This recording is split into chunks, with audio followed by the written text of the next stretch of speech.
ఓం శ్రీ గురుభ్యో నమ. పాణిని కాచాయని వరరుచి గురువులకు నమస్కారం. సరళ సంస్కృత అధ్యయనం 71వ తరగతి.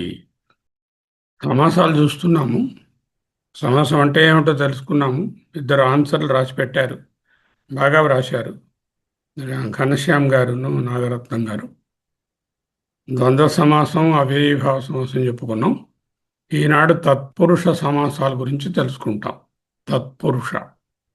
సో సమాసాలలో అత్యంత విస్తృతమైనటువంటి రకము తత్పురుష సమాసం. దీని లోతుగా సిస్టమేటిక్గా అవ్యయీభావము ద్వంద్వ సమాసాలను చదువుకున్నట్టే గ్రామటికల్గా శాస్త్రీయ విశ్లేషణతో సాగుదాం. తత్పురుష సమాసం అంటే ఏమిటి?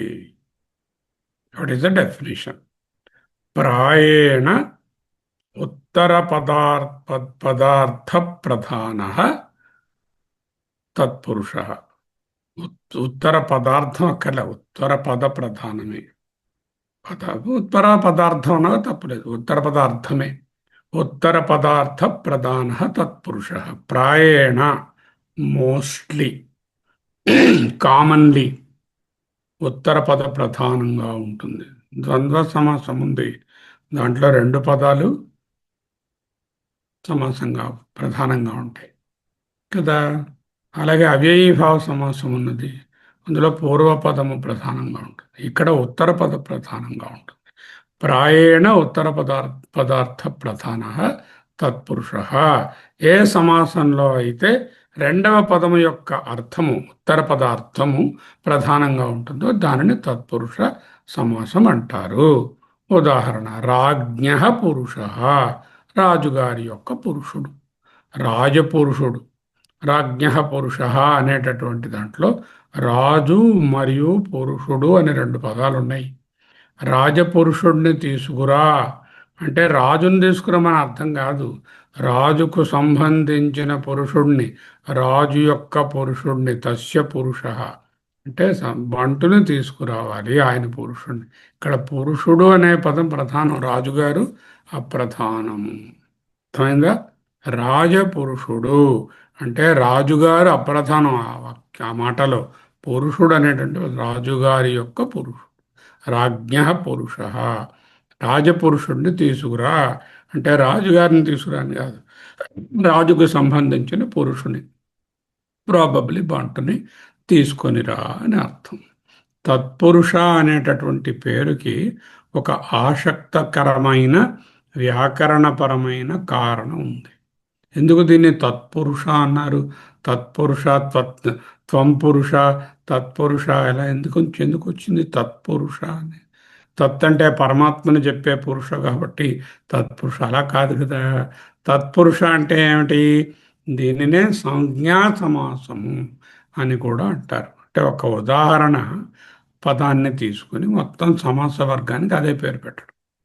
ఉదాహరణ ఒకటి చెప్పారు పాణిని గారు. ఆ ఉదాహరణ వాక్యాన్ని, పదాన్ని తీసుకుని మొత్తం ఆ గ్రూప్కి అంతటికి అదే పేరు చెప్పారు. ప్రధానంగా రెండు కారణాలు ఉన్నాయి. ఒకటి, ఉదాహరణయే పేరుగా మారడం. ప్రాచీన వ్యాకరణకర్తలు పాణిని వంటి వారు ఒక సమాస లక్షణాన్ని వివరించడానికి ఒక ప్రసిద్ధమైనటువంటి ఉదాహరణ తీసుకుంటారు. ఏమిటి ఆయన తీసుకున్న ఉదాహరణ? తస్య పురుష తత్పురుష. తస్య అతని యొక్క, షష్ఠీ విభక్తి, తత్పురుష మోస్ట్లీ. మోస్ట్లీ తత్పురుష షష్ఠీలో ఉంటుంది, ఇతర విభక్తులను కూడా ఉంటుంది, ముఖ్యంగా షష్ఠీలో ఉంటుంది. అందుకే ఆయన షష్ఠీ విభక్తిలో ఉన్నటువంటి విగ్రహవాక్యాన్ని తస్య పురుష అనే విగ్రహవాక్యాన్ని తీసుకుని, ఆ రెండు పదాలు ఉన్నాయి, తస్య పురుష అని. రెండు పదాలని ఒక పదం చేశారు, అంటే కుదించారు, అందం వచ్చింది. తత్పురుష అంటే అతని యొక్క పురుషుడు. అలాగే రాజ్ఞ పురుష, రాజపురుష అతని యొక్క పురుషుడు, రాజు యొక్క పురుషుడు లేక సేవకుడు.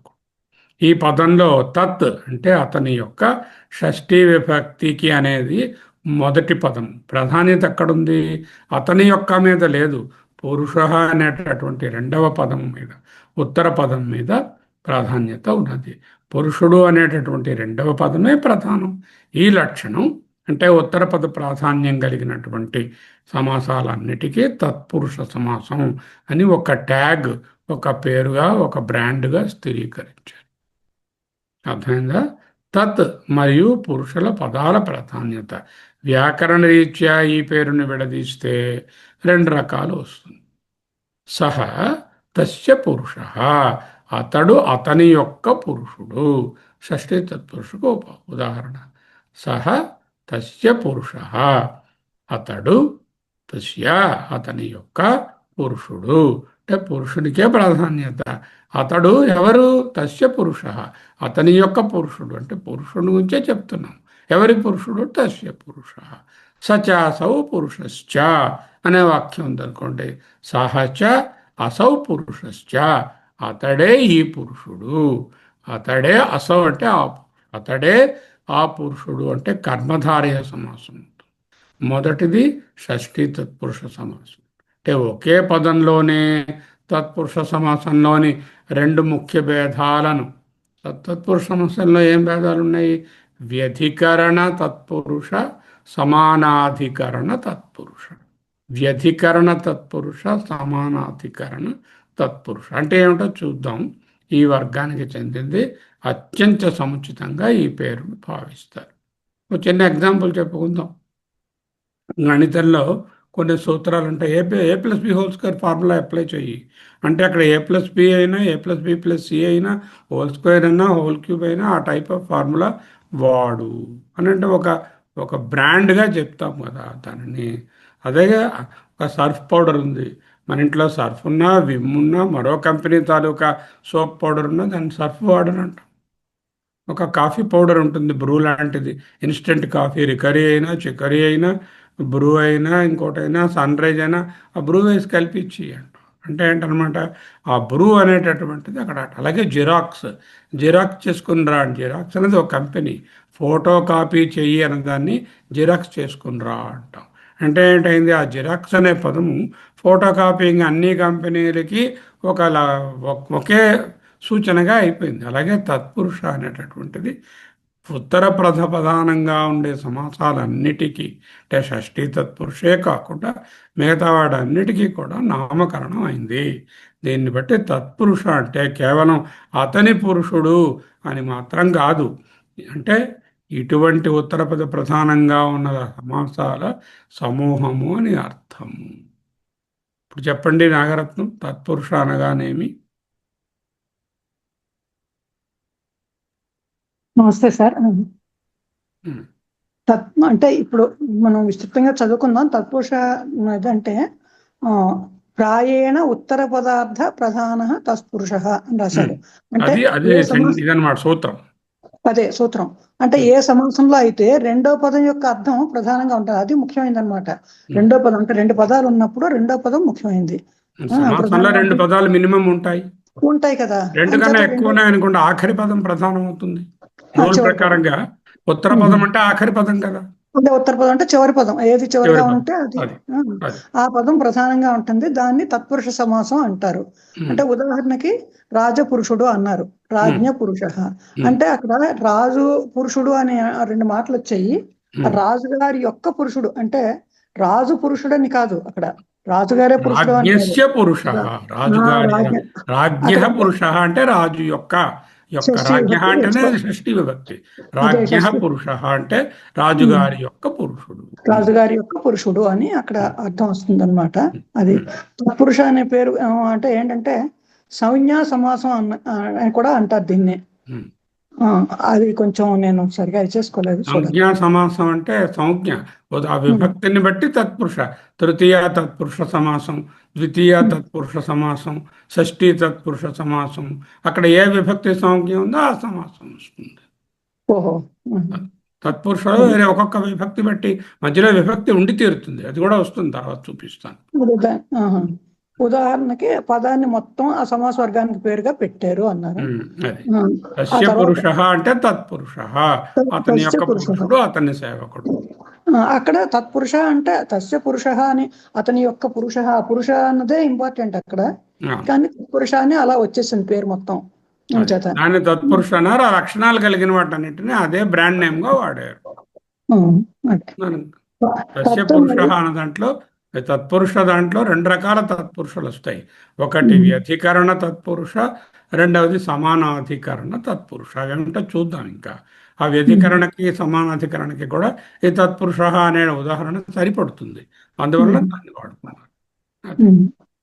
అంటే మనం సాధారణంగా సర్ఫ్ పౌడర్ పట్టుకురా, బ్రూ వేసి కలుపు, జిరాక్స్ చేసుకురా, ఈ మాటలు ఆ గ్రూప్ ఆఫ్ అన్నిటికీ కూడా అవే అన్నిటికీ తెలుస్తాయి. అలాంటికి ఒకటే పదం వాడేస్తాం మనం మామూలుగా. అది. మూల నిర్వచనం ఏమిటి? ఉత్తర పద ప్రధాన సమాస తత్పురుష. ఏ సమాసంలో అయితే ఉత్తర పదమే ప్రధానంగా ఉంటుందో, ప్రధాన భావాన్ని, అర్థాన్ని ఇస్తుందో అదే తత్పురుష. ప్రధాన పదము, ఉత్తర పదము, సంబంధము రెండిటికి విభక్తి కనెక్షన్ ఉంటుంది. విగ్రహము ఎక్స్ ప్లస్ విభక్తి ప్లస్ వై అని ఉంటుంది విభక్తి. లింగం ఉత్తర పద ఆధారంగానే లింగము వచనము ఉంటాయి. ఉత్తర పదం ఏకవచనంలో ఉంటే ఆ పదం మొత్తం సమస్త పదం సమాసం ఏకవచనంలో ఉంటుంది. అది పుంలింగంలో ఉంటే అది పుంలింగంలోనే ఉంటుంది. అంటే దాని తాలూకా లింగము వచనము ఉత్తర పదం మీదే ఆధారపడి ఉంటాయి. ఆధారపడి. సులభమైన ఉదాహరణతో ముందు జనరల్గా సమాసాలు చెప్పుకున్నాము. దేవాలయ, మీరు విగ్రహం చేయండి మహానుభావ. ఘనశ్యాం, దేవాలయ ఉన్నారా ఆయన? ఆయన ఇది చేయలేదంటుంది, కోహోస్ట్ చేయలేదంటుంది. చేయలేదా? అందరికీ ఓపెన్ చేస్తే అందరికీ ఓపెన్ చేశాను సార్. అదే అందరికీ అడుగుతారు కదా. ఈ లోపల కొంచెం ముందుకు చూపిస్తారా? కొంచెం ఇంకెవరైనా చూడొచ్చు. అమూల్య గారు. దేవస్య ఆలయ దేవస్య అంటే దేవుని యొక్క, దేవుని యొక్క షష్ఠి విభక్తి. షష్ఠి విభక్తి. ప్రధానం ఏమిటి? ఆలయం. ఆలయ అన్నది ప్రధాన పదం అవుతుంది సార్. దేవుని యొక్క ఆలయములు. అది దేవుని యొక్క ఆలయం. తత్పురుష సమాసాన్ని గుర్తించడానికి సులభమైన మార్గం ఏమిటంటే, విగ్రహవాక్యం చెప్పినప్పుడు మధ్యలో విభక్తి ప్రత్యయం ఉండి తీరుతుంది. రామచ రామహచ లక్ష్మణహచ అన్నాను, ద్వంద్వ సమాసం చేశాము. రామ లక్ష్మణ అన్నాము, అప్పుడు మధ్యలో విభక్తి అది రామ లక్ష్మణ. ఈ రెండు పదాలు ఉన్నాయి, రెండింటినీ కనెక్టింగ్ విభక్తి లేదు, అక్కడ లేదు. ఓకే, ఇక్కడ విభక్తి ఉండి తీరుతుంది. ఏ విగ్రహ వాక్యంలో అయితే మధ్యలో రెండు పదములను కలుపుతూ విభక్తి ఉంటుందో అటువంటి రెండు పదములను ఒకే ఏకపదంగా చేసినప్పుడు, సమస్త పదంగా సమాసంగా చేసినప్పుడు విభక్తి లోపించి తీరుతుంది. అటువంటి విభక్తి ఉండడం వలన దానిని విగ్రహవాక్యం చెప్పినప్పుడు విభక్తి ఉంటే తత్పురుష అని గ్రహించాలి. ఆ విభక్తిని బట్టి అది ద్వితీయ తత్పురుషావా, తృతీయ తత్పురుషావా, చతుర్థి తత్పురుషావా అనేటటువంటి రకాలు తెలుస్తాయి. అర్థమైందా ఈ విషయం? చెప్పండి Amulya, what did you get it? మామూలుగా హౌ టు ఐడెంటిఫై ఏ తత్పురుష సమాస? ఎస్, మామూలుగా సమాసం దీంట్లో విభక్తి లోపిస్తుంది. కొన్ని చోట్ల విభక్తి లేకుండా కూడా రెండు పదాలు ఉంటాయి. ద్వంద్వ సమాసంలో విభక్తి ఉండదు. రామహచ లక్ష్మణహచ అన్నాము, మాతాచ పితాచ అన్నాము. అలాంటప్పుడు మాతా పితరవు అనిస్తున్నారు. మధ్యలో విభక్తిలో అంటే రెండు పదాలను కలిపినప్పుడు కలిపే విభక్తి ఏం లేదు. అవును, రెండింటికి కలిపే విభక్తి లేదు కదా. లేదు సార్, లేదు. కానీ ఇక్కడ రెండు పదాలని కలుపుతున్నప్పుడు ఒకటి అక్కడ విభక్తి ఉంటుంది, తర్వాత షష్ఠి విభక్తి వస్తుంది యూజువల్ గాను. అది యూజువల్ గా షష్ఠి అయి ఉంటుంది. అక్కడ ఏది ఉంటే ఆ పర్టికులర్ విభక్తి తత్పురుష అని చెప్పారు. అండ్ అక్కడ ప్రధానం మెయిన్ గా ఇస్ ద ఉత్తర పదం ఇస్ ముఖ్యం. అక్కడ ముఖ్యమైన పదం లింగము వచనము ఆ ఉత్తర పదం మీద ఆధారపడుతుంది. లింగం వచనము. ఇప్పుడు నెక్స్ట్ తత్పురుష సమాసాలలో రకాలు ఏమిటి? రకాలు రెండు రకాలు ఉన్నాయి తత్పురుష సమాసాలలో. ఏమిటా రకాలు? ఒకటి ఏంటంటే ప్రధానంగా వ్యధికరణ తత్పురుషము, సమాన అధికరణం. అధికరణం అంటే విభక్తి. సమాన అధికరణం, ఒకే విభక్తి స్థాయిలో రెండు పదాలు ఉంటే దానిని సమానాధికరణ తత్పురుష లేక కర్మధారయ సమాసము అంటాము. కర్మధారయ తత్పురుషానికి చెప్పక్కర్లే. కర్మధారయ సమాసం అనగా తత్పురుష సమాసములోని ఒక రకమైన విభాగము. కర్మధారయ సమాసము ఈజ్ ఎ వెరైటీ ఆఫ్ తత్పురుష సమాసము, where the first one and the second one, పూర్వపదము ఉత్తర పదము రెండు ఏకవిభక్తిలో ఉంటే సమానాధికరణ తత్పురుషం. ఎన్నోసార్లు చెప్తూ ఉంటాం, సమానాధికరణ సప్తమి అంటాము. అంటే ఇది సప్తమిలోనే ఉంది, అది సప్తమిలోనే ఉంది, సమస్త పదం చేస్తే సమానాధికరణ తత్పురుష సమాసం కర్మధారయం వస్తుంది. వ్యధికరణ తత్పురుషంలో రెండు పదాలు వేరువేరు విభక్తుల్లో ఉంటాయి. ఇందాక ఎగ్జాంపులే చూడండి, రాజుగారి పురుషుడు, రాజు యొక్క పురుషుడు. రాజు యొక్క అనేది ఒక విభక్తిలో ఉంది, పురుషుడు అనేటువంటి ప్రథమ విభక్తిలో ఉంది. రాజు యొక్క అనేది షష్ఠిలో ఉంది, పురుషుడు అనేది ప్రథమ విభక్తిలో ఉంది. రెండు వేరు విభక్తులలో ఉంటే వ్యధికరణ తత్పురుషము. వ్యధికరణ తత్పురుషం విభక్తి ఆధారంగా షష్ఠీ తత్పురుష, ద్వితీయ, తృతీయ, చతుర్థి, పంచమి, సప్తమి, కర్మధారయ, దిగు, ఉపపద అని 9 రకాలుగా కనపడుతుంది. అవేమిటో ఒక్కొక్క దాన్ని చూద్దాం. ఇప్పుడు ఈ రూల్ చెప్పండి, తత్పురుష సమాసంలోని రకాలు ఎన్ని? ఇంకెవరైనా చెప్పండి. హరిఓం గురుగారు. తత్పురుష సమాసాలు ప్రధానంగా 2 రకాలు ఉంటాయి. ఒకటి వ్యధికరణ తత్పురుషము, రెండవది సమానాధికరణ. అంటే వ్యధికరణలో 2 పదాలు డిఫరెంట్ విభక్తుల్లో ఉంటాయి, వేరు కేసుల్లో ఉంటాయి. ఒకటి సెకండ్ కేసులోని, ఒకటి 7th కేసులోని, లేకపోతే ఒకటి ఫస్ట్ కేసులోని, ఇంకొకటి 7th కేసులోని. సమానాధికర అయితే 2 పదాలు ఒకే విభక్తిలో ఉంటాయి. దాన్ని కర్మధారయ సమాసం అని కూడా అంటాం. రాబోయే క్లాసుల్లో చూద్దాం దాన్ని. వ్యధికరణ తత్పురుషం షష్ఠి, ప్రథమ విభక్తి, ద్వితీయ విభక్తి, ప్రథమ విభక్తికి సమాసం ఉండదు కదా. రెండు ప్రథమ విభక్తిలో ఉన్నాయి, ప్రథమ విభక్తి తత్పురుష ఉండదు. అంటే ఈ పదాన్ని ఇంకో ప్రథమ విభక్తితో కనెక్ట్ చేయలేం కదా. రాముని యొక్క బాణము, రాముని చేత చంపబడను, రాముని పూజించి తిని, రాముని కొరకు పూజ చేశాను, రాముని వలన జరిగినది అనే విభక్తి చెప్పాలి. కానీ రామ అనే దాన్ని సమస్య చేయలేదు. రెండు ప్రథమ విభక్తులు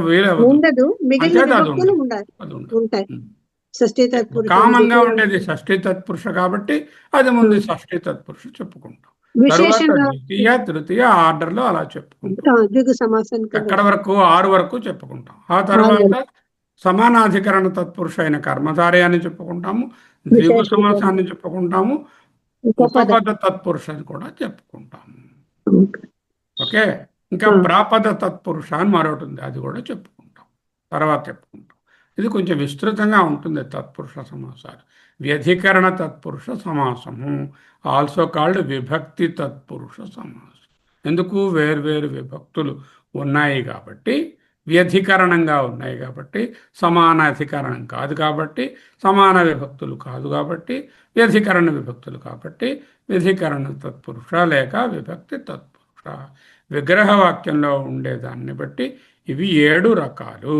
ద్వితీయ తత్పురుష, నిన్, నున్, లన్, కూర్చి, గురించి అనే పదములు ఉంటే ఎక్కడా విగ్రహవాక్యంలో, అప్పుడు దాని యొక్క సమాసమేమో ద్వితీయ తత్పురుష. ఫర్ ఎగ్జాంపుల్, కృష్ణశ్రిత అన్నాను అంటే ఏమిటి? కృష్ణం, కృష్ణుని, శ్రిత ఆశ్రయించినవాడు. కృష్ణం, కృష్ణ అనే ప్రథమ విభక్తి, కృష్ణం అనేటువంటి ద్వితీయ విభక్తి. కృష్ణుని ఆశ్రయించిన వాడు. కృష్ణశ్రిత, కృష్ణం శ్రిత. అప్పుడు ద్వితీయ విభక్తి ఉంది కదా మధ్యలో, కృష్ణశ్రిత. ఎవడు ఈ శ్రితుడు? కృష్ణశ్రిత అంటే కృష్ణం శ్రిత అంటే తృతీయ విభక్తి అంటే రామేణ బాణ అంటే రాముని చేత వేయబడ్డ బాణం. రామేణ బాణ, చేతన్ చేన్ తోడన్ తోన్, రామేణ బాణ రాముని చేత వేయబడ్డ బాణము అనే అర్థంలో రామేణ బాణ అంటున్నాం. కొరకున్ కై అంటే చతుర్థి తత్పురుష, చతుర్థి విభక్తి పదాలు మధ్యన. యూపాయ దారు, యూపం అంటే యజ్ఞస్తంభం, కొయ్య స్తంభం ఉంటుంది. యజ్ఞం చేసినప్పుడు కొయ్య స్తంభాన్ని నాటుతారు, దాన్ని యూపం అంటారు. యూపాయ యజ్ఞస్తంభం కొరకు, దారు కర్ర, కర్ర అక్కడ పెట్టారు. ఎందుకంటే ఈ కర్ర పట్టుకొచ్చారు. యూపాయ దారుహు అంటే యజ్ఞస్తంభం కోసం తెచ్చినటువంటిది.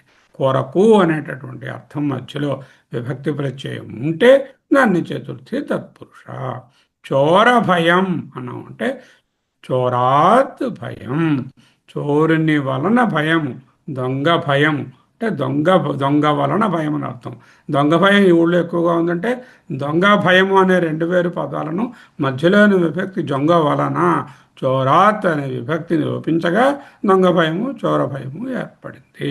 వలనన్ కంటెన్ పట్టి.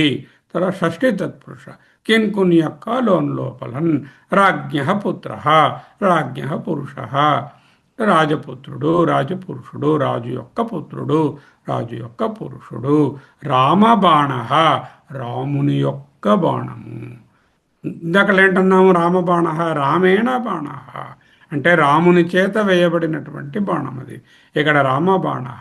అక్షశౌండు, అక్ష అంటే పాచికలు, శౌండు అంటే ఎక్స్పర్ట్. పాచికలందున ధర్మరాజు అక్షశౌండ, అక్షేషు శౌండ, అక్షశౌండ అవుతుంది. అక్షశౌండ అని రాస్తే అక్షేషు పాచికలాడుట యందు నేర్పరి, అందు నన్ అనేటటువంటి అర్థాలు వస్తాయి. ఇప్పటి వరకు అంతా ఒక్కసారి మళ్ళీ సమరైజ్ చేయండి. మీరు ఇప్పటి వరకు చెప్పింది ఒక్కొక్క పాయింట్గా చెప్పండి. ఎవరు చెప్తారు? చెప్పమంటారా సార్? ఎవరో ఒకరు చెప్పండి. నాగరత్న గారు చెప్పండి. ఒక లెవెల్కి ఘనశ్యాము అడ్వాన్స్ స్టూడెంట్ అంచేత నాగరత్న గారికి ఛాన్స్. అదే నేర్చుకోవాలి, అందుకని సార్ అందరూ నేర్చుకోవాలి. మీ కొంచెం ఈజీగా పట్టుబడాలంటే మీ మధ్య స్థాయిలో ఉన్న వాళ్ళు చెప్తే బాగుంటుంది. అందుకే అది సరే సార్. అదే ఎలా చూపిస్తుందని మీరు విశ్లేషించండి అంతే. అదే తత్పురుష సమాసం చదువుకుంటున్నాం సార్ మనం ఇప్పుడు. ఇది చాలా లోతైంది, విస్తృతమైంది అనమాట. ఎందుకు విస్తృతమైనది? 6 విభక్తుల్లో వస్తుంది అది మనకి. 6 విభక్తులుగా ఉన్నటువంటి పదాలన్నీ కూడా, పద సముదాయాలు కూడా సమాసంగా. రెండోది ఇందులో సమానాధికరణ ఉంది, తర్వాత ఏమో వ్యధికరణ ఉంది. మళ్ళీ ఇది కాకుండా నైతత్పురుష ఒకటి వస్తుంది, ప్రాతిపదిక ప్రా అనే అక్షరం వచ్చిన ఉన్నాయి, ఉపపది తత్పురుష ఒకటి ఉన్నాయి, ఇంకా అదర్ వెరైటీస్ ఉన్నాయి. కాబట్టి లోతుగా ఉంది. అదే అంచేత చాలా లోతైంది. దాన్ని ప్రయత్నించేద్దాం, చదువుకుంది. ఇప్పుడు ప్రాయేణ ఉత్తర పదార్థ ప్రధాన తత్పురుష అన్నారు. అంటే ఏ సమాసంలో అయితే ఎలాగా 2 పదాలు ఉంటే కానీ సమాసం అవ్వదు కదా, 2 కానీ ఎక్కువ కానీ ఉండాలి. అంచేత 2 పదాలు ఉంటే అందులో రెండో పదం తాలూకు అర్థము ప్రధానంగా ఉంటుందన్నమాట. దాన్ని తత్పురుష సమాసం అంటారు. దానికి ఉదాహరణ ఏంటంటే రాజ పురుష అన్నకి రాజ్ఞ పురుష అన్నారు. రాజపురుషుడు అనడానికి రాజపురుష అని వచ్చేస్తుంది సంస్కృతంలో. దాని విగ్రహం ఏంటంటే రాజ్ఞ పురుష అంటే రాజ్ఞ పురుష. రాజస్య అని ఉన్నదానికి రాజ్ఞ అని అర్థం. రాజ్ఞ అని రాజా శబ్దానికి షష్ఠీ విభక్తి రాజ్ఞ. అందుకే రాజు యొక్క పురుషుడు అంటే అలా చెప్పడానికి, అంటే రాజుగారి పురుషుడు అని కాదు, రాజు యొక్క పురుషుడు ఎక్కడో అక్కడ తన దగ్గర పనిచేసే వాళ్ళు ఎవరో గురించి చెప్పడం అనే అర్థంతో అలా రాజపురుషుడు అని చెప్తాం. అది ఇదనమాట. ఆ తర్వాత తత్పురుష సంజ్ఞా సమాసం అని కూడా అంటారు. అంటే విభక్తులతో సంజ్ఞ మీద ఆధారపడి ఉంది, విభక్తి సంజ్ఞల మీద ఆధారపడి ఉంటుంది కాబట్టి అంటే సంజ్ఞా సమాసం అని అంటారు. దీన్ని ప్రధానంగా వ్యధికరణ తత్పురుష అన్న సమానాధికరణ తత్పురుష అన్న ఆ విభక్తి మీదే ఆ పేరు చెప్తున్నాం కాబట్టి విభక్తే దానికి సూచిస్తుంది అనమాట. అది వ్యధికరణమా సమానాధికరణమా, షష్ఠీయ తృతీయ లేకపోతే ద్వితీయ అని చెప్పేది ఆ సంజ్ఞ ఏమిటి? విభక్తి. కాబట్టి సంజ్ఞా సమాసం అంటారు. దీని ప్రధానంగా 2 కారణాలు ఉన్నాయి. ఉదాహరణే పేరుగా మారడం అది ఒకటి అన్నారు. అంటే సమాస లక్షణాన్ని వివరించడానికి ఒక ప్రసిద్ధ ఉదాహరణ తీసుకుంటారు. అది కొంచెం నాకు అర్థం కాలేదు సార్, అడగాలని. తస్య పురుష అని చెప్పడానికి ఆయన ఏం చెప్పారు? తత్పురుష అనే సమాసము తస్య పురుష అనే దాని నుంచి వచ్చింది అని ఎగ్జాంపుల్ ఇచ్చారు. ఫస్ట్ ఎగ్జాంపుల్ ఆయన ఏంటి ఇచ్చారు? తస్య పురుష, అతని పురుషుడు, తత్పురుష సమాసము. ఈ తత్పురుష అనే పేరు అన్నిటికీ పెట్టిసుకో. అది ఫస్ట్ ఎగ్జాంపుల్. ఆ ఎగ్జాంపుల్ పేరునే అన్నిటికీ పెట్టేసాము. వాషింగ్ పౌడర్ పేరు సర్ఫ్, ఆ సర్ఫ్ అనే పేరు అన్ని వాషింగ్ పౌడర్లకే పెట్టుకో. అది ఈ ఎగ్జాంపుల్ తో అన్ని సమాసాలు వస్తున్నాయనా అర్థం సార్? ఈ ఎగ్జాంపుల్లో చెప్పినట్టుగానే మిగతావి కూడా తత్పురుషులే అంటున్నారు ఆయన. అర్థం తత్పురుష సార్. అంటే ఇటువంటివే అని చెప్పడానికి. అదే అంటే మీరు సర్ఫ్ అంటే ఇటువంటివే, వాషింగ్ పౌడర్ల వంటివే, బ్రూ అంటే అవన్నీ ఈ ఇన్స్టెంట్ కాఫీల వంటివే, జిరాక్స్ అదే అంటే ఫోటో కాపీల వంటివే అని జరిగింది. అవన్నీ అర్థమయ్యాయి, ఈ మాట ఎందుకో అర్థం కాలేదు. అదే అందుకే ఇప్పుడు తత్పురుష అనేటటువంటి మాట ఆయన ఫస్ట్ ఇచ్చిన ఎగ్జాంపుల్ తస్య పురుష తత్పురుష. తస్య పురుష అని చెప్పారు, అది తస్య పురుష తత్పురుష. తత్పురుష అంటే ఈ గ్రూప్ ఆఫ్ సమాసాలకి ఒక పేరు పెట్టేద్దాం, తత్పురుష సమాసాలు పేరు పెట్టేద్దాం. అంటే ఇంక దేనికైనా తత్పురుషనే చెప్పుకోవాలి, అది చెప్పుకోవచ్చు అని ఆయన పెట్టారు, అలా పెట్టారు. అర్థమైంది సార్. అది అంచేత అయితే కూడా అదే అర్థం. అదే దాన్ని పెద్దగా ప్రాధాన్యత ఇవ్వక్కర్లేదు. ఇప్పుడు మనం నేర్చుకున్నప్పుడు తత్తు మరియు పురుష అని ఎందుకు వచ్చింది అని ఒక ఇన్క్విజిటివ్నెస్, క్యూరియాసిటీ మీలో రావాలి కదా, ఎందుకు తత్పురుష అన్నారని. ఆ మాట కోసం ప్రాధాన్యం అంతే. తత్తు మరియు పురుష పదాల ప్రాధాన్యత రెండిటికి ప్రధానం ఏమిటంటే వ్యాకరణ రీత్యా ఈ పేరుని విడదీస్తే రెండు రకాలుగా అర్థం వస్తుంది. స తస్య పురుష తత్పురుష, అతని యొక్క పురుషుడు, అదే షష్ఠి తత్పురుషకి ఉదాహరణ అన్నమాట ఇది. అతని యొక్క అని చెప్తాం కదా, అంచేత తస్య అంటే అది. స చ అసౌ పురుషశ్చ అంటే తత్పురుష. ఇది ఎలాగే తత్పురుష అంటే అతడే ఆ పురుషుడు, ఇది అతడే ఆ పురుషుడు అంటే సమానాధికరణం అన్నమాట. రెండు అతడు అనేటటువంటిది ప్రథమ విభక్తిలో ఉంది, పురుషుడు అనేది ప్రథమ ఏకవచనంలోనే ఉంది, సమానాధికరణంలో ఉంది కాబట్టి కర్మధారయ సమాసం. ఇందాక ఏమిటైంది, అతని యొక్క పురుషుడు అంటున్నాం అంటే వేర్వేరు విభక్తులలో ఉన్నాయి కాబట్టి అదేమో షష్ఠీ తత్పురుష సమాసం అయింది. అంటే ఇది సమానాధికరణలో ఉండవంటే రెండు చూడండి, అతడే ఆ పురుషుడు అన్న, అతడు ఏ విభక్తిలో ఉంది, అతడు ప్రథమ విభక్తి, పురుషుడు ఏ విభక్తిలో ఉంది, ప్రథమ విభక్తి. అరే రెండు రెండు ఒకే విభక్తిలో ఉంటే కర్మధారయం అనమాట. అది అంటే ఇంతక సమానాధికరణము వ్యధికరణము అని చెప్తున్నాం. రెండు ప్రథమ విభక్తిలో ఉంటే ఇది అవదు అన్నట్టున్నారు కదా, ఇప్పుడు కర్మధారయం చేయొచ్చు, వ్యధికరణ రాదు కదా. వ్యధికరణంగా ప్రథమ రాదు, ఎందుకంటే వ్యధికరణంగా వేరు విభక్తులు ఉండాలి. రెండు ప్రథమలో ఉన్నా, రెండు ద్వితీయలో ఉన్నా, రెండు తృతీయలో ఉన్నా అక్కడ వ్యధికరణం రాదు కదా. అది కర్మధారం, అది వేరే ఉండాలి కదా. అంచేత ఇది ఒకటే విభక్తిలో ఉంటే కర్మధారే అవుతుంది. అర్థమైంది సరే. అది ప్రథమలోనే ఉండొచ్చు, ఇంకో దాంట్లో కూడా ఉండవచ్చు, దేంట్లో ఉన్నా రెండు వచ్చినప్పుడు అవి చూద్దాం. అది సరే, అదే అదే ఇప్పుడు ఇప్పుడు ఘనశ్యాం మీరు వివరించండి ఇక్కడ నుంచి. ఇప్పుడు ఈరోజు చాలా ఇంపార్టెంట్ టాపిక్ చెప్పారు అన్ని తత్పురుష సమాసం. దీన్ని బట్టి మనం అర్థం చేసుకోవాల్సింది ఏంటంటే, మొట్టమొదట పాణిని గారు ఏమొచ్చి ఒక ఉదాహరణ తీసుకున్నారు, ఆ ఉదాహరణ బట్టి మిగతా వాటిని మనం పెట్టామన్నమాట. కానీ అన్నారు ఉదాహరణ చెప్పి తత్పురుష తత్పురుషారా ఇలా వచ్చిన వాటి అన్నింటినీ కూడా తత్పురుష సమాసాలు అనేసారు. ఈ సమాసంలో ముఖ్యంగా మనం ఒక ఉత్తర పదం చాలా ఇంపార్టెంట్ గా ఉంటుంది. మనం గుర్తుపెట్టుకోవాల్సింది ఏంటంటే, ఉత్తరం పదం ప్రధానం అన్నమాట ఈ సమాసంలో, అదొకటి గుర్తుకోవాలి. ఉత్తర పద ప్రధాన సమాస తత్పురుష అని చెప్పారు. తర్వాత ఇంకొక ఇంపార్టెంట్ పాయింట్ మీరు ఏం చెప్పారంటే, మనకి అసలు ఎందుకు తత్పురుష దానికి తస్య పురుష అన్నప్పుడు అది ఉపయోగించారు కాబట్టి తత్పురుష కూడా చెప్పారు. ఇంకొక ఇంపార్టెంట్ పాయింట్ మీరు ఏం చెప్పారంటే, ఇందులోని విభక్తి మొదటి పదంలో ఉపయోగిస్తారు. అందులోని ద్వితీయ విభక్తి అవ్వచ్చు, తృతీయ విభక్తి అవ్వచ్చు, పంచమి విభక్తి అవ్వచ్చు, చతుర్థి విభక్తి అవ్వచ్చు, షష్ఠి విభక్తి, సప్తమి అవ్వచ్చు. అంచేత ఏ విభక్తి ఉపయోగిస్తే అప్పుడు ఆ విభక్తితో పాటు అంటే ద్వితీయ అని చెప్తారనమాట. అందుకని మనం ఇది కూడా గుర్తుంచుకోవచ్చు. జనరల్ గా మాత్రం షష్ఠి విభక్తి ఉన్న విభక్తిలో కూడా ఇంకో విధిగా ఉంటుంది విభక్తి. ఇందులో ముఖ్యంగా షష్ఠి విభక్తి ఉంటుంది, విభక్తి ఉంటుంది. అది ఒకటి చాలా చెప్పారు. మళ్ళీ దీనిలో రెండు రకాలు చెప్పారు, వ్యధీకరణము సమాకరణము చెప్పారు, సమాధానకరణం చెప్పారు. అంటే వేరు వేరు విభక్తులు ఎప్పుడైతే ఉంటాయో అప్పుడు దానిని ఏమొచ్చి వ్యధీకరణం అన్నారు. సమాన అధికరణము, అధికరణం అంటే వ్యత్యాసమైన అధికరణం. అది సమాన అధికరణం అంటే మళ్ళా అది కర్మధార అవుతుంది. అంటే రెండిద్దరికి సమానంగా ఉంటుంది. దాంట్లోని ప్రధాన రెండు సమాధానం ఉంటే అది కర్మధారే వస్తుంది. కానీ ముఖ్యంగా మనం వేరు విభక్తి దాని ముందటే చెప్పారు. రాగ్య పురుష అన్నప్పుడు ఒక విభక్తి ప్రథమ విభక్తిలో ఉంది, ఒక విభక్తి షష్ఠీ విభక్తిలో ఉంది. అవును. అందుకని మనకి రాజ్య పురుష అనగానే వెంటనే ఏమర్థం అవ్వాలంటే ఇది మనకి వ్యధికరణ సమాసము అని అర్థం అన్నమాట ఇమీడియట్ గా. విభక్తి అదే ఉన్నది వ్యధికరణ సమాసము కాబట్టి విభక్తి ఉండాలి మధ్యలో. ఆ విభక్తి కనెక్టింగ్ గా లేకపోతే అది తత్పురుష సమాసం అవడానికి అవకాశం లేదు. ఫర్ ఎగ్జాంపుల్ రామహచ లక్ష్మణచ అన్న దగ్గర రామహలోని ఆ విభక్తి లోపిస్తుంది, రామహలో ఉన్నది. కానీ రెండింటిని కనెక్టింగ్ విభక్తి ఏది లేదు కదా అక్కడ. రామహచ లక్ష్మణచ, రాముడు మరియు లక్ష్మణుడు, రాముని యొక్క లక్ష్మణుడు, రాముని చేత లక్ష్మణుడు, రాముని వలన లక్ష్మణుడు, రాముని కంటే లక్ష్మణుడు, రాముని యందు లక్ష్మణుడు అని ఏం లేదు కదా అక్కడ.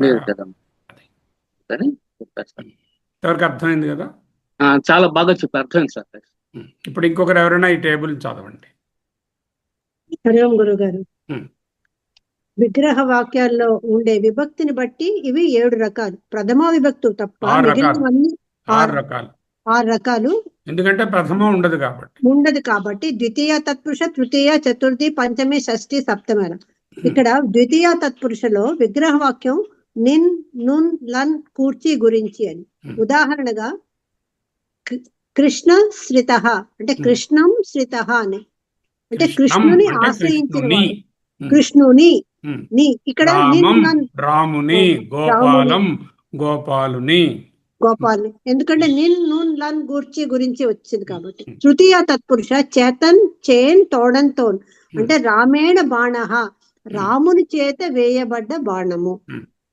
చతుర్థి తత్పురుష కొరకున్ కై, యూపాయ దారుహు అంటే యూపాయ అంటే యజ్ఞస్తంభం కొరకు కర్ర. యజ్ఞస్తంభం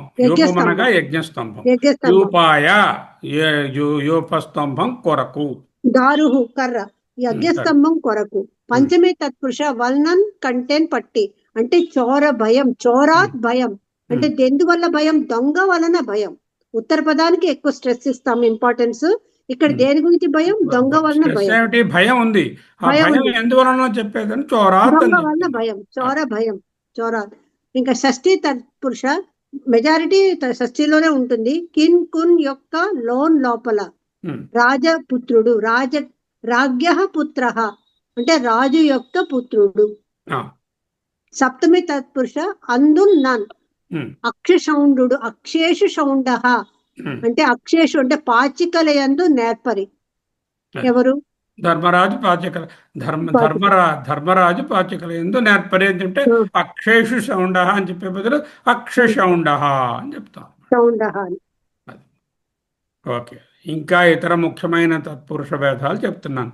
నై తత్పురుష అభావే నై అన్నాం. నై అంటే అభావము లేకుండా ఏదైనా ఉంటే అక్కడ ఆ విషయం లేదు అని చెప్పాలంటే అభావే నై, నై తత్పురుష.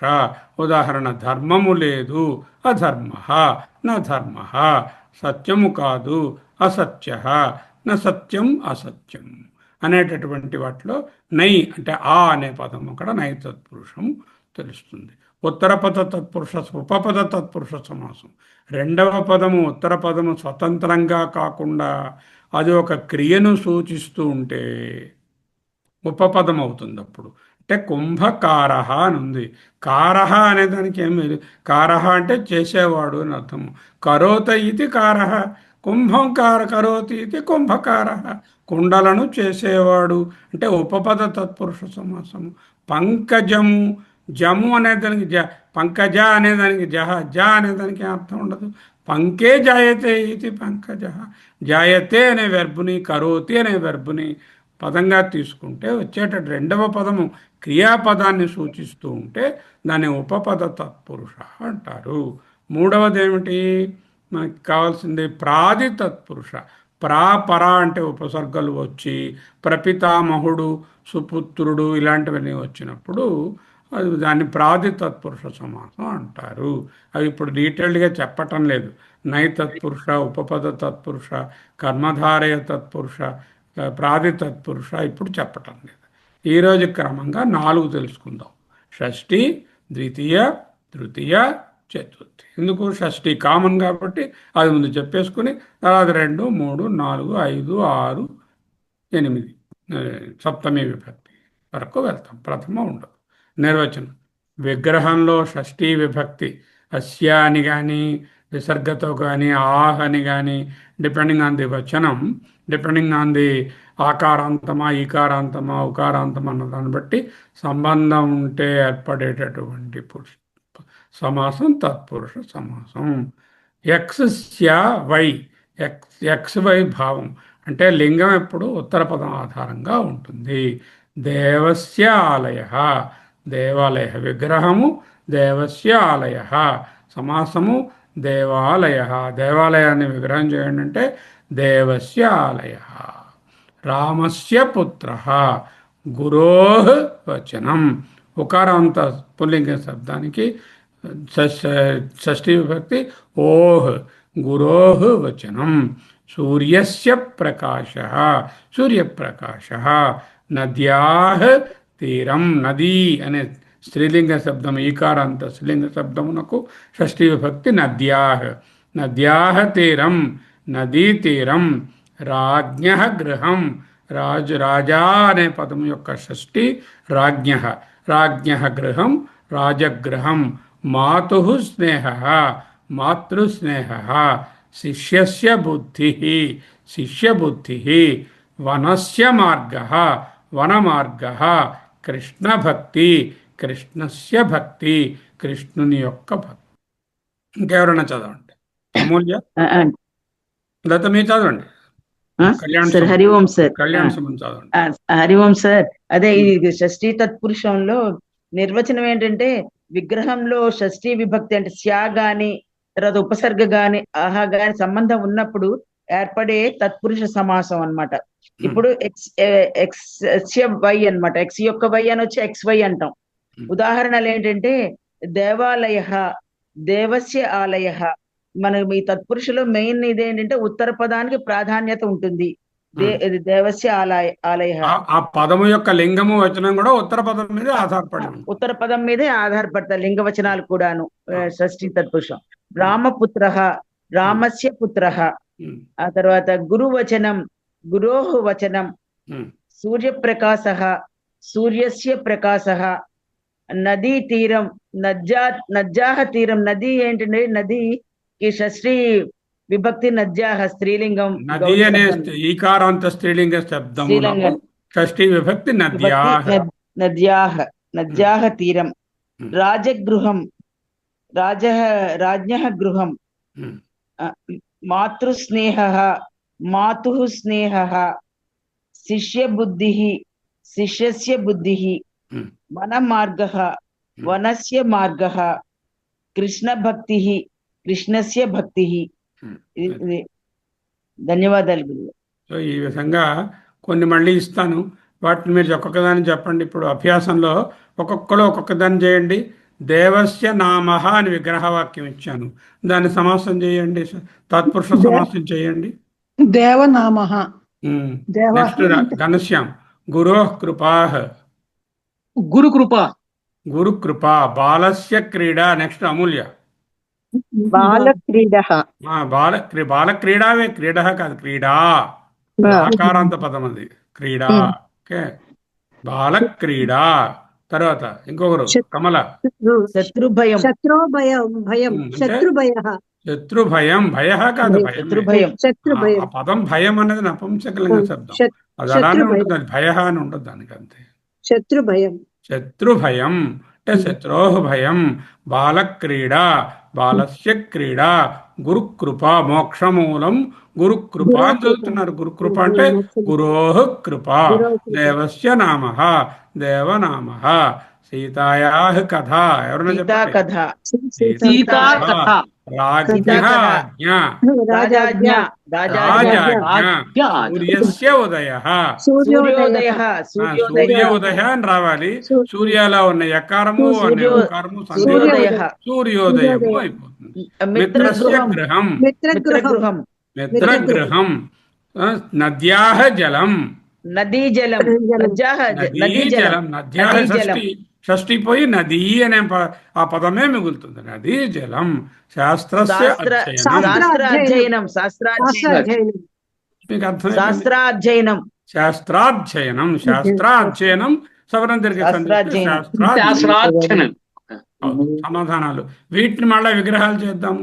దేవనామః, దేవస్య నామః, గురుకృప, గురో కృప, బాలక్రీడా, బాలస్య క్రీడ, క్రీడా, శత్రుభయం, శత్రోః భయం, సీతా కథ.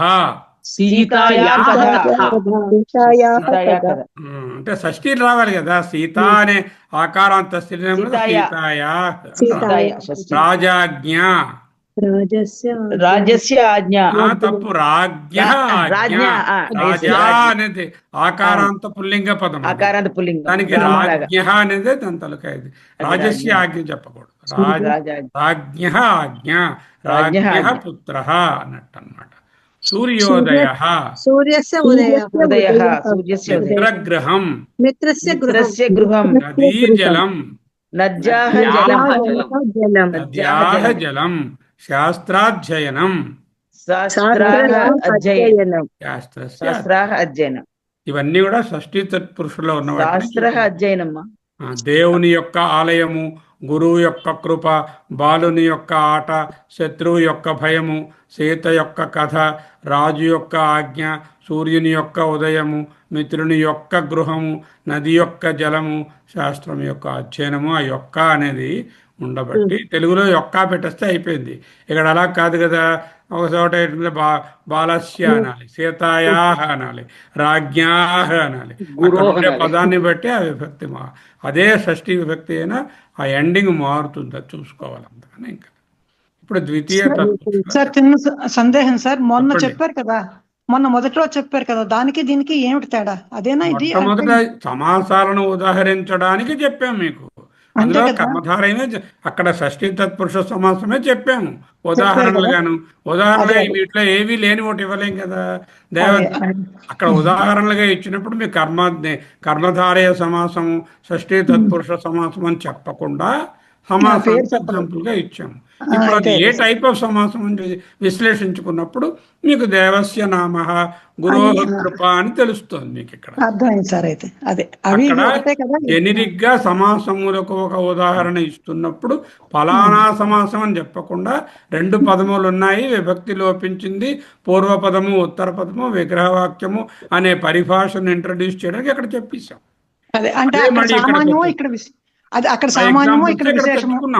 తెచ్చుకుని ఇది పర్టికులర్ టైప్ ఆఫ్ సమాసం అని చెప్పగలుగుతున్నారు. ఇప్పుడు ఏ సమాసం? షష్ఠీ విభక్తి తత్పురుష, షష్ఠీ తత్పురుష. తత్పురుష ఎందుకు? ఫస్ట్ క్వశ్చన్, ఈజ్ ఇట్ తత్పురుష? How do you know? విగ్రహవాక్యంలో విభక్తి కనెక్షన్ ఉండాలి. విభక్తి ఉంది కదా. దేవస్య నామః, నామ అని ఉంది కదా, అంటే విభక్తి కనెక్షన్ ఉంది కాబట్టి దేవస్య నామ అనే విభక్తి కనెక్షన్ ఉంది. విభక్తి కనెక్షన్ ఉంటే తత్పురుష సమాసము. అస్య అనే పదము షష్ఠీ పదము కాబట్టి షష్ఠీ తత్పురుష. 2 నామ అనే పదము, దేవస్య అనే పదము సమాన విభక్తులలో లేవు కాబట్టి అధికరణ తత్పురుష. అంటే ఇది కర్మధారయం కాదు, అధికరణం అయింది. అది ఇది దీంట్లో నకారము నై లేదు, నై తత్పురుష కాదు, ఏ ఉపసర్గ లేదు, ఇంకోసారి టైప్ ఆఫ్ ఇది ఉపపది సమాసం అది కాదు. తర్వాత అదే అంటే ఆవేళ సామాన్యము, ఈవేళ విశేషము. ఓకే, అర్థమైంది సార్. ఆవేళ సామాన్యంగా చెప్పాము, దాన్ని విశేషంగా చెప్తున్నారు. అర్థమైంది సార్. అదే ద్వితీయ తత్పురుష. నెక్స్ట్ నిర్వచనం. విగ్రహంలో విభక్తి, కనెక్టింగ్ విభక్తి ద్వితీయ అయి ఉండాలి. ఎక్స్కి వైకి మధ్యన కనెక్షను ద్వితీయ అయి ఉండాలి. గ్రామం గచ్చతి అంటే గ్రామమును వెళుతున్నాడు. గ్రామమును తెలుగులో గ్రామమును వెళుతున్నాడు అన్నారు. సంస్కృతంలో గ్రామం గచ్చతి అంటే గ్రామానికి అనే అర్థం. గ్రామం గచ్చతి. గ్రామగామి సమాసం ఏమైంది? గామి, గ్రామగామి. గచ్చతి అనేది గామి అయిపోయింది. గ్రామగామి, గ్రామం గచ్చతి. వేదం జానాతి, వేదమును తెలిసినవాడు అంటే వేదజ్ఞ అయిపోయింది. జానాతి అనే పదాన్ని జ్ఞ, సర్వజ్ఞ, సర్వం జానాతి సర్వజ్ఞ, వేదం జానాతి వేదజ్ఞ. శాస్త్రం పఠతి, శాస్త్రపాఠి. లోకాన్ పాలయతి, లోకములను పరిపాలిస్తున్నాడు. లోకపాలః. వనం రక్షతి, వనరక్షక. సత్యం వదతి, సత్యమును చెప్తున్నాడు కాబట్టి సత్యవాది. ధర్మం చరతి, ధర్మచారి. అన్నభోజి, అన్నం భుంక్తే. జలపాయి, జలం పిబతి. గీతాగాయని, గీతాం గాయతి. ఇక్కడ గీతాం, జలం, అన్నం, ధర్మం, సత్యం, వనం, లోకాన్, శాస్త్రం, వేదం అనేటటువంటి కనెక్టింగ్ విభక్తి ఆ ఎండింగ్ ద్వితీయలో ఉంది. మొదటి పదానికి రెండో దానికి కనెక్షన్. ఇక్కడ ఏది ప్రధానము? తెలిసినవాడు, అది ప్రధానం. దేన్ని తెలిసినవాడు? వేదం జానాతి, వేదజ్ఞ. పఠతి, చదువుతున్నవాడు. దేన్ని చదువుతున్నవాడు? శాస్త్రపాఠి, శాస్త్రం పఠతి. పాలయతి, పాలిస్తున్నాడు. దేన్ని పాలిస్తున్నాడు? బెంగళూరుని పాలిస్తున్నాడు. లోకాన్ పాలయతి, లోకాన్ లోకాన్. రక్షతి, రక్షిస్తున్నవాడు. వనం రక్షతి, వనరక్షక. సత్యవాది, సత్యం వదతి. ధర్మచారి, ధర్మం చరతి. అన్నభోజి, అన్నం భుంక్తే. జలపాయి, జలం పిబతి. గీతగాయిని, గీతాం గాయతి. ఉదాహరణ అంటే ద్వితీయ కనెక్టింగ్గా ఉంటే ఆ వెనక పదము గచ్చతి అనేటటువంటిది గామి అని, జానాతి అనే వెర్బ్ పదము జ్ఞ అని, పఠతి అనేది పాఠి అని. అంటే ఇది వెర్బుగా ఉన్నది నౌన్ అయిపోయింది. జ్ఞ, పాఠి. పాలహ అనేది కూడా నౌన్ అయిపోయింది, ప్రథమ విభక్తి. పాలయతి అనేటటువంటి వెర్బు, రక్షతి అనే వెర్బు రక్షక అని, వదతి అనేది వాది అని, చరతి అనేది చారి అని, భుంక్తే అనేది భోజి అని, పిబతి అనేది పాయి అని, గాయతి అనేది గాయిని అని ప్రథమంలోకి మారిపోయాయి. రెండవ పదము మొదటి దాని విభక్తి లోపించింది. రెండవ పదము ధాతువుగా ఉండవలసినది దాని తాలూకా ప్రథమ విభక్తి రూపాన్ని పొందింది. చరతి అనే వెర్బు చారి అవడము, వదతి అనేది వాది అవడము, రక్షతి అనేది రక్షక అవడము ఏ విధమైనటువంటి కృదంతమో మీరు చెప్పగలిగి ఉండాలి. తరువాత చూద్దాం. ఓకే. వేదం పఠతి బాలక. సెంటెన్సు వేదం పఠతి బాలక. దీన్ని సమాసం చేయండి. వేదజ్ఞ బాలక, వేదపాఠీ బాలక. వేదజ్ఞ అంటే తెలిసినవాడు. వేదపాఠి అని చెప్పాలి కదా నేను. అవును, వేదపాఠి బాలహ. వేద బాలహ బాలక. ఇక్కడ బాలహ నుంచి బాలహ అని పెట్టాడు. బాలహ అని చెప్పేసి వచ్చింది. జలం వహతి మేఘ. అంటే జలవహి మేఘ, జలవాహక మేఘ. జలవాహక. చూడండి, ఇక్కడ ఆన్సర్లు ఉంటాయి. జలవాహక మేఘ, వేదపాఠీ బాలః, సత్యం ఆచరతి జనః, సత్యాచార్య జనః, సత్యాచారీ జనః, సత్యాచారీ జనః, సత్యాచారి జనః. సత్యం ఆచరతి సత్యాచారి జనః అలాగే ఉంటుంది. వనం ప్రవిశతి, వనం ప్రవిశతి వనప్రవేశీ సత్యాచార్యులకే వనప్రవేశి. వన శాస్త్రం జానాతి గురు, శాస్త్రజ్ఞ గురు, శాస్త్రజ్ఞ గురు. జానాతి అంటే జ్ఞ అయిపోతుంది.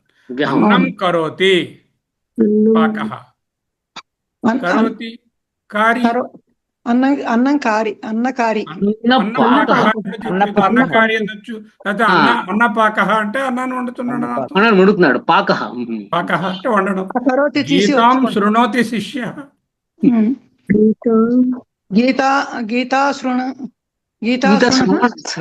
గీతమును వినేవాడు, గీతమును వినేవాడు అని పదం పెట్టాలి. గీతా శ్రోత, గీతాం శృణోతి, గీతా శ్రోత. అందరికి అంత అందంగా ఉంది. గీతా శ్రోత అంటే గీతాం శృణోతి శిష్య అంటే అందంగా లేదు భాష. గీతా శ్రోత శిష్య. లోకాన్ రక్షతి రాజా, గ్రామం వసతి స్త్రీ, గ్రామవాసి స్త్రీ, గ్రామవాసి స్త్రీ, గ్రామం వసతి స్త్రీ, గ్రామవాసిని, స్త్రీ కదా, అందుకని గ్రామవాసిని. అని చెప్పారు. ఏవం భజతి భక్తః, దేవభక్తః దేవభక్త. దేవభక్త. దేవం భజతి అని దేవభక్త అంటే భజిత అనే ఇంట్లో అయిపోయింది ఆటోమేటిక్. అవసరం లేదు. అదే దేవం భజతి భక్త అనే వాక్యం అందంగా లేదు. దేవభక్తుడు అంటే దేవభక్త సంక్షిప్తమైనది, భాష తాలూకా సౌందర్యం కూడా పెరిగింది. సౌందర్యం కూడా పెరిగింది. ఇవన్నీ కొంచెం చూసుకోండి. ద్వితీయ చేసినప్పుడు ఇవి ఇక్కడ ఉండేటటువంటి ఆ ప్రవిశతి, ఆచరతి, వహతి అనే క్రియాపదాలు వాటి యొక్క ప్రథమ విభక్తి రూపాన్ని సంతరించుకుంటాయి. వేదపాఠి, జలవాహక, సత్యాచారి, అనప్రవేశి, శాస్త్రజ్ఞ, అన్నపక, గీతాశ్రోత, లోకరక్షక, గ్రామవాసిని, దేవభక్త. ఇంకా వెళ్దామా? ఇవాళ ఇంకొక ఉదాహరణకి లేదా ఇక్కడ ఆపేద్దాం. చెప్పండి. ఇంకా 6:52 అయ్యింది కదా. సరే, ఇంకొంతసేపు చూద్దాం. తృతీయ చెప్పుకుందాం. పోనీ చతుర్థ కావాలంటే ఇంకోసారి చూద్దాం. తృతీయలో ఏంటి ఉండాలి? రెండు పదాలకు మధ్యన తో, ద్వారా, నే, యా అనేటి ఉండాలి. రామాయ, కృష్ణాయ రామాయ కాదు గోపాలేన, సీతాయ అలా ఉండాలన్నమాట. ఓకే, అటువంటి రూపం ఉండాలి. ఖడ్గహత, ఖడ్గేన హత, కత్తిచే చంపబడినవాడు. దండఘాత, దండేన ఘాత. శాస్త్రవిద్ధ, శాస్త్రేణ విద్ధ. శస్త్రవిద్ధ, శస్త్రేణ విద్ధ అంటే శస్త్రము చేత ఛేదించబడినది. విద్ధ అంటే విడగొట్టడం. రండి కదా.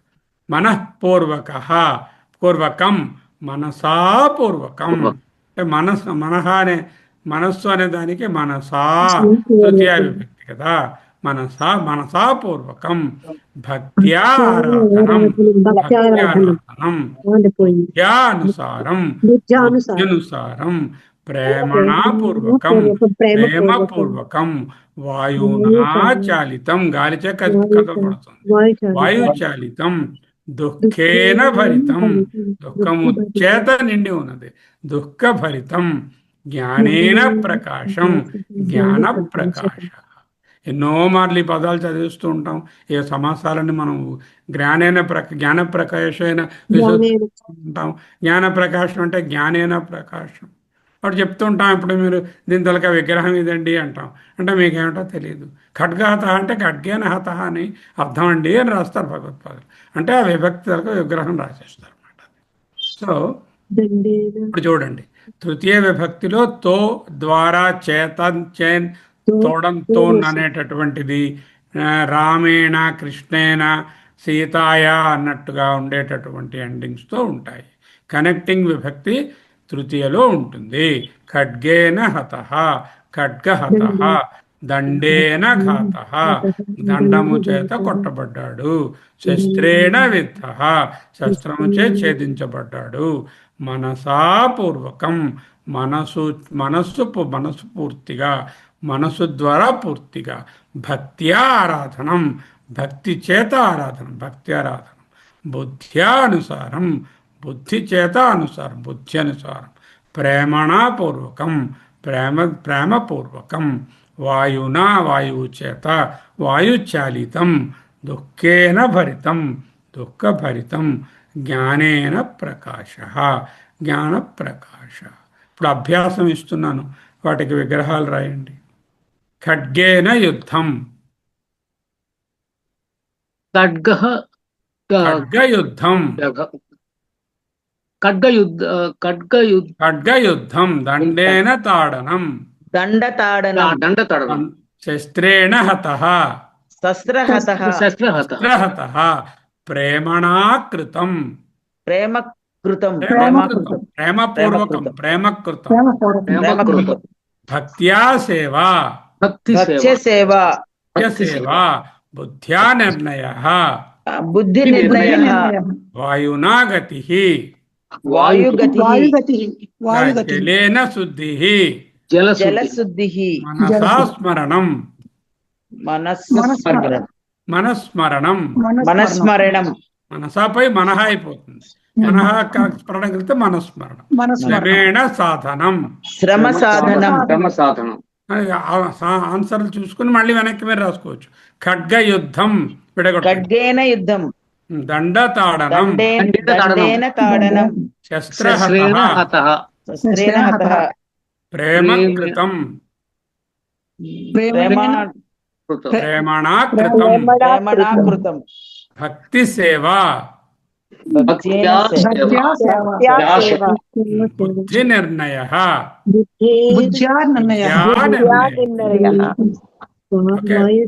వాయుగతి, వాయునా గతి, జలేన శుద్ధిః, మనసా స్మరణం,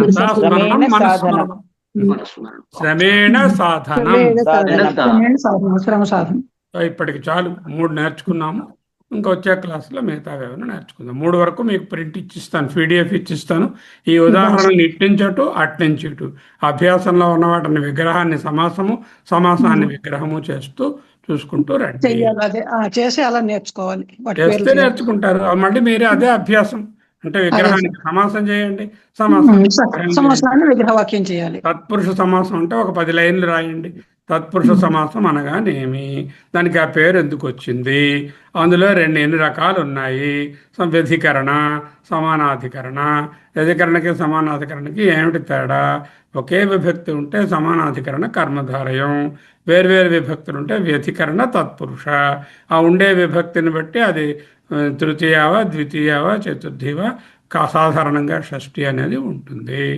ఆ విధంగా ఇలా వస్తాయి. ఉత్తర పదం ప్రధానంగా ఉంటుంది. లింగం వచనం ఉత్తరపద లింగం వచనాలు తీసుకుంటాయి. అది ముందు గుర్తుంచుకోవాలి సార్. లింగ వచనం ఉత్తర పదం ఎలా ఉందో అలా ఉంటాయి. అలా ఉంటుంది. ఇప్పుడు రామః చ లక్ష్మణః చ అన్నక్కడ మధ్యలో విభక్తి లేదు, కనెక్టింగ్ విభక్తి. 2 పదాలకి కనెక్టింగ్ విభక్తి లేదు కదా, అంచేతే దీనికి సరిపోదు, తత్పురుష సమాసం అవదు. అక్కడ తత్పురుష సమాసం అవ్వదు, ద్వంద్వమే చేయగలుగుతాం.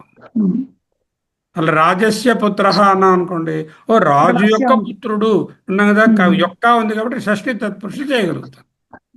అదే ఆవిడ చెప్పారు, ఏమిటన్నా అర్థం కదా అడిగాను సార్. బాగుంది, అర్థమైంది. ఇప్పుడు అక్కడ సామాన్యంగా జనరల్ గా సామాన్యంగా చెప్పారు, ఏ టైపో చెప్తాను.